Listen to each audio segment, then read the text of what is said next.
रावण की मृत्यु के बाद उसकी पट रानी मंदोदरी सती होना चाहती थी, लेकिन राम ने उसे ऐसा करने से रोक दिया। मंदोदरी बहुत धार्मिक थी और ज्योतिष की प्रकांड विद्वान भी। आखिर क्यों इस प्रतिव्रता स्त्री ने देवर से शादी करने का फैसला किया? दशहरा खत्म हो चुका है।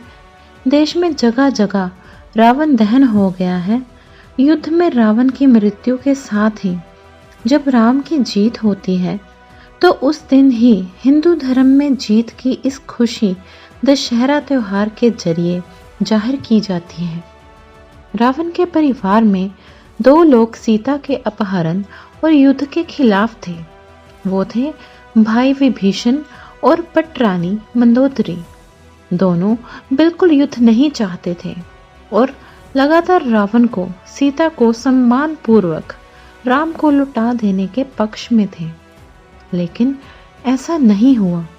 लड़ाई हुई, उसमें रावण मारा गया। इसके बाद राम ने लंका का राजपाट रावण के छोटे भाई विभीषण को सौंप दिया। लेकिन क्या आपको मालूम है कि रावण की पटरानी मंदोदरी का क्या हुआ? आखिर क्यों उसने विभीषण से शादी का फैसला किया? कौन थी मंदोदरी? पुराणों की एक कथा के मुताबिक मधुरा नाम की एक अप्सरा कैलाश पर्वत पर भगवान शिव की तलाश में पहुंची।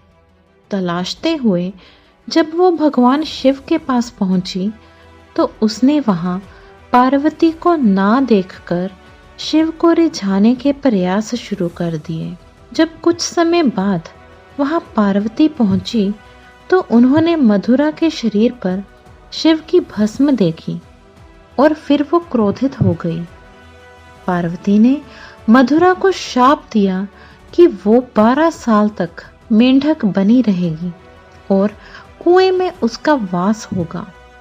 मधुरा को अपनी गलती की कीमत चुकानी पड़ी और असहाय कष्ट का जीवन शुरू हो गया। इस तरह मधुरा मंदोदरी बनी। जिस समय ये सारी घटनाएं घट रही थी, उसी समय कैलाश पर असुर राजा मायासुर अपनी पत्नी के साथ तपस्या कर रहे थे। दोनों एक बेटी की कामना के लिए तपस्या कर रहे थे। 12 वर्षों तक दोनों तप करते रहे। इधर मधुरा के शाप का जब अंत हुआ, तो वो कुएं में ही रोने लगी। सौभाग्य से असुरराज और उनकी पत्नी दोनों कुएं के नजदीक ही तपस्या में लीन थे। जब उन्होंने रोने की आवाज सुनी, तो कुएं के पास गए। वहां उन्हें मधुरा दिखी, जिसने पूरी कहानी सुनाई।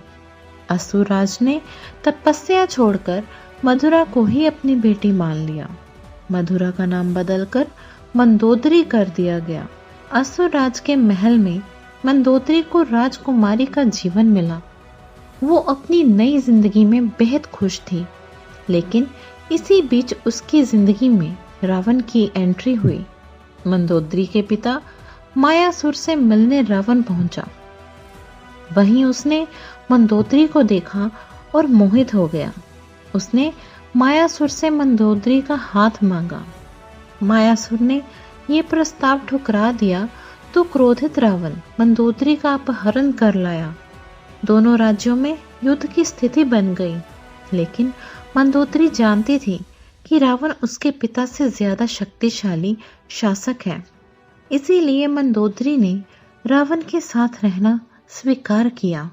मंदोदरी का चरित्र रामायण में बेहद नैतिक दिखाया गया है। जब रावण ने सीता का अपहरण किया था, तब मंदोदरी ने इसका विरोध किया।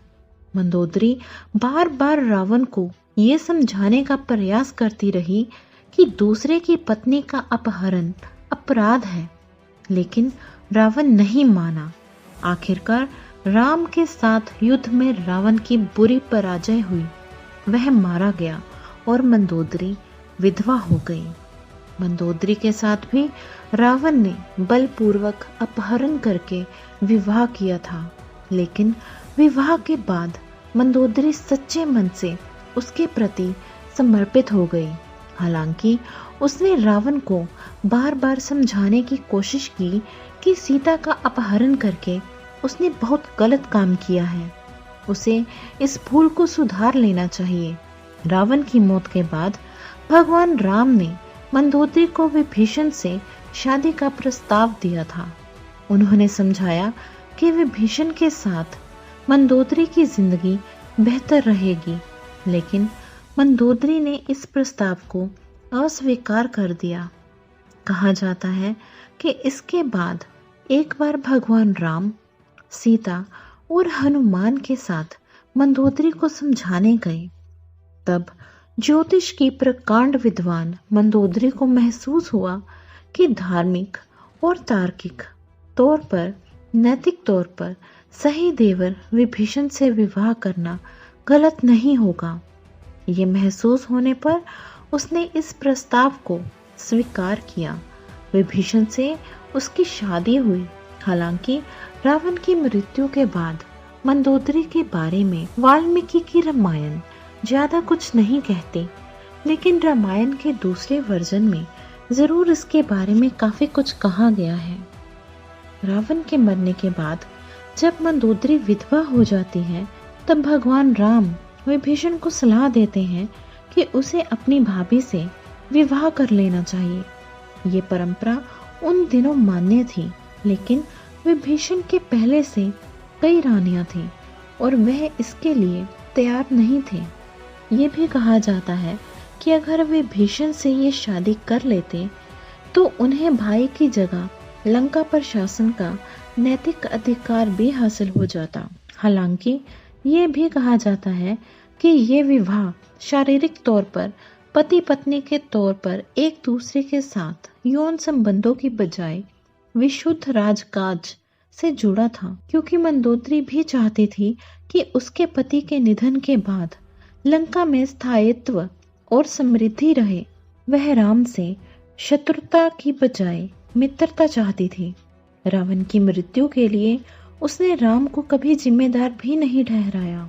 एक वजह ये भी बताई जाती है कि रावण के निधन के बाद मंदोदरी भी उसकी चिता के साथ सती होने जा रही थी, लेकिन राम ने उसे रोक लिया।